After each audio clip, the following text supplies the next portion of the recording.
जय महाकाली मेरे प्यारे दोस्तों, आज नवरात्रि स्पेशल में एक ऐसा वशीकरण का उपाय आप लोगों के समक्ष लेकर आए हैं कि जिसको करके प्रचंड वशीकरण क्रिया आप लोग खुद अपने हाथों से कर सकते हैं। दोस्तों, ये क्रिया केवल इन्हीं मुहूर्तों में विशेष तरह से होती है और इन्हीं मुहूर्तों में इनको किया जाता है। दोस्तों, नवरात्रि के जो मुहूर्त होते हैं ये विशेष होते हैं तांत्रिकी क्रिया के लिए और तंत्र मंत्र करने के लिए। इन मुहूर्त पर किए गया कोई भी छोटा उपाय बहुत बड़ा आपको लाभ दे सकता है, बहुत बड़ा फल दे सकता है। तो ऐसे मुहूर्तों पर किए गए जो उपाय होते हैं ये सटीक होते हैं और कारगर होते हैं।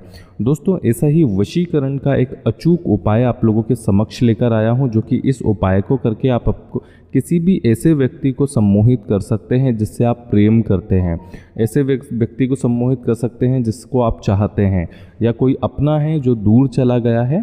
तो ऐसे किसी भी व्यक्ति को आप बहुत ही तीव्र वशीभूत इस क्रिया से कर सकते हैं। दोस्तों, इस क्रिया को वशीकरण की क्रिया कहा जाता है और ये क्रिया जो होती है ये काले जादू की ही एक लिया गया एक उपाय होता है, जिसका आसानी से आप प्रयोग करके अपने जीवन में किसी भी व्यक्ति को वापस ला सकते हैं या किसी से भी बहुत ही महत्वपूर्ण और अच्छे शुभ कार्य करवा सकते हैं। दोस्तों, वशीकरण क्या होता है, सबसे पहले हम आपको बता देते हैं।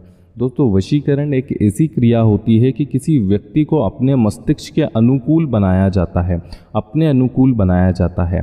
ऐसे व्यक्ति को किसी एक व्यक्ति को अपने समक्ष लाकर या एक व्यक्ति के मन को अपनी मन के साथ एकाग्र करने की क्रिया को वशीकरण क्रिया कहलाती है। दोस्तों, इस क्रिया का जो घटल होता है, इस क्रिया को करने से जिस व्यक्ति के ऊपर आपने ये उपाय किया है वो व्यक्ति हमेशा के लिए आपसे अनुकूल हो जाता है, वो व्यक्ति आपसे वश में हो जाता है। दोस्तों, ऐसी वशीकरण क्रियाओं को सफल करने के लिए मुहूर्त देखे जाते हैं। अगर मुहूर्त तीव्र होते हैं तो ये कार्य बहुत तीव्रता से करने लगते हैं और ऐसे कार्य बहुत जल्दी सफल हो जाते हैं। दोस्तों, वशीकरण के प्रयोग बहुत ही कठिन होते हैं, लेकिन अगर अनुकूल वक्त होता है, अनुकूल मुहूर्त होते हैं तो इन क्रियाओं को बहुत आसानी से आप कर सकते हैं खुद। दोस्तों, ऐसी ही हम क्रिया के बारे में आज आपको बताने वाले हैं कि इस क्रिया को करके किसी भी व्यक्ति को कैसे वशीभूत कर सकते हैं, कैसे उस व्यक्ति का तीव्र वशीकरण कर सकते हैं। दोस्तों, केवल आपको 2 वस्तुएं लेना है और केवल एक उन वस्तुओं से प्रयोग करना है। उस प्रयोग को करने के बाद जिस व्यक्ति के नाम से आपने ये वशीकरण क्रिया की है वो व्यक्ति हमेशा के लिए आपसे वशीभूत हो जाएगा।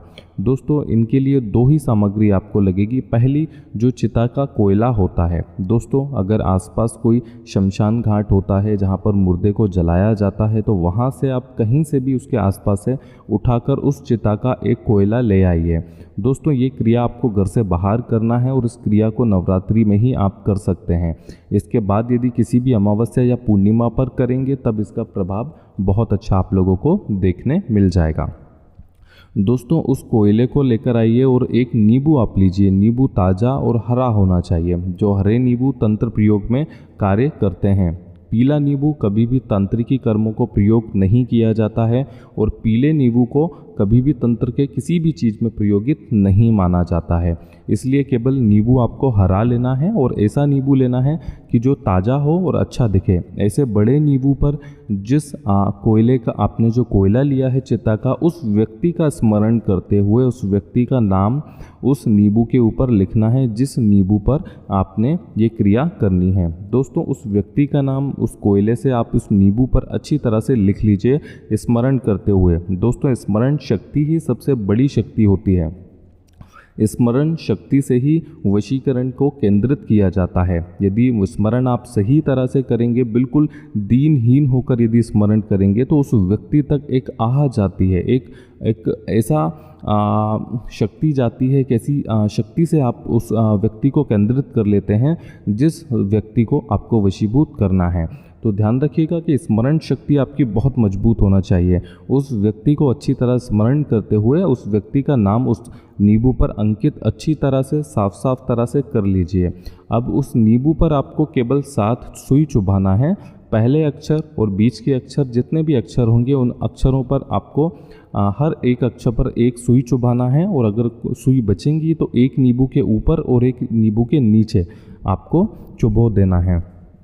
दोस्तों, किसी भी नदी या बहती नदी होती है, जो कोई बड़ी नदी होती है, उस नदी के किनारे पर उसको कम से कम 2 फीट गहरे गड्ढे में दबा दीजिए और उसके ऊपर कोई भारी पत्थर रख दीजिए। दोस्तों दबाइएगा इस तरह से कि कभी भी कोई भी व्यक्ति या कोई भी ऐसी जो जानवर होते हैं उस जगह पर जहाँ पे आपने नींबू को दफनाया है वहाँ से वो लोग वापस ना निकाल पाए या किसी कारणवश वो नींबू वहाँ से बाहर नहीं निकले।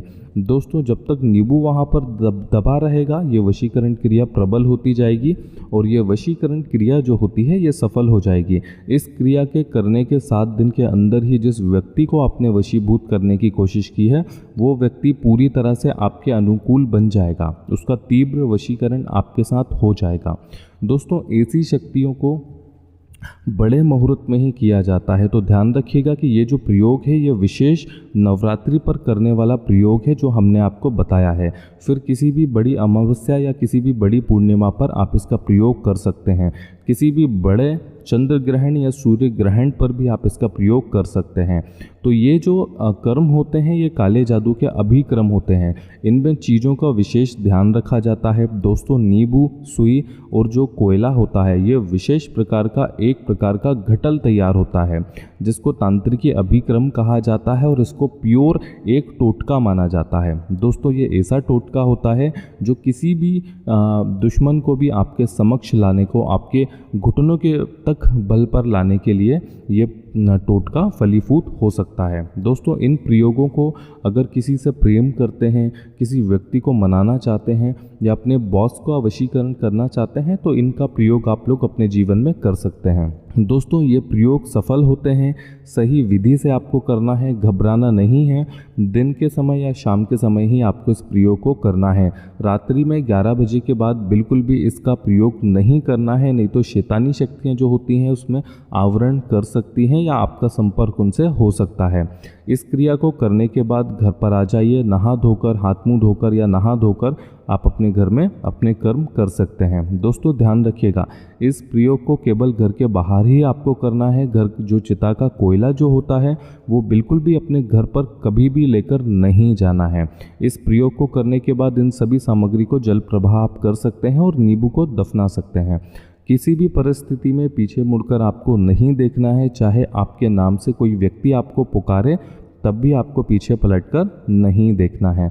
दोस्तों इस क्रिया को करने के बाद बहुत ही तीव्र वशीकरण क्रिया आप लोग सफल कर लेंगे जिससे कि किसी भी व्यक्ति को आप मोह सकते हैं।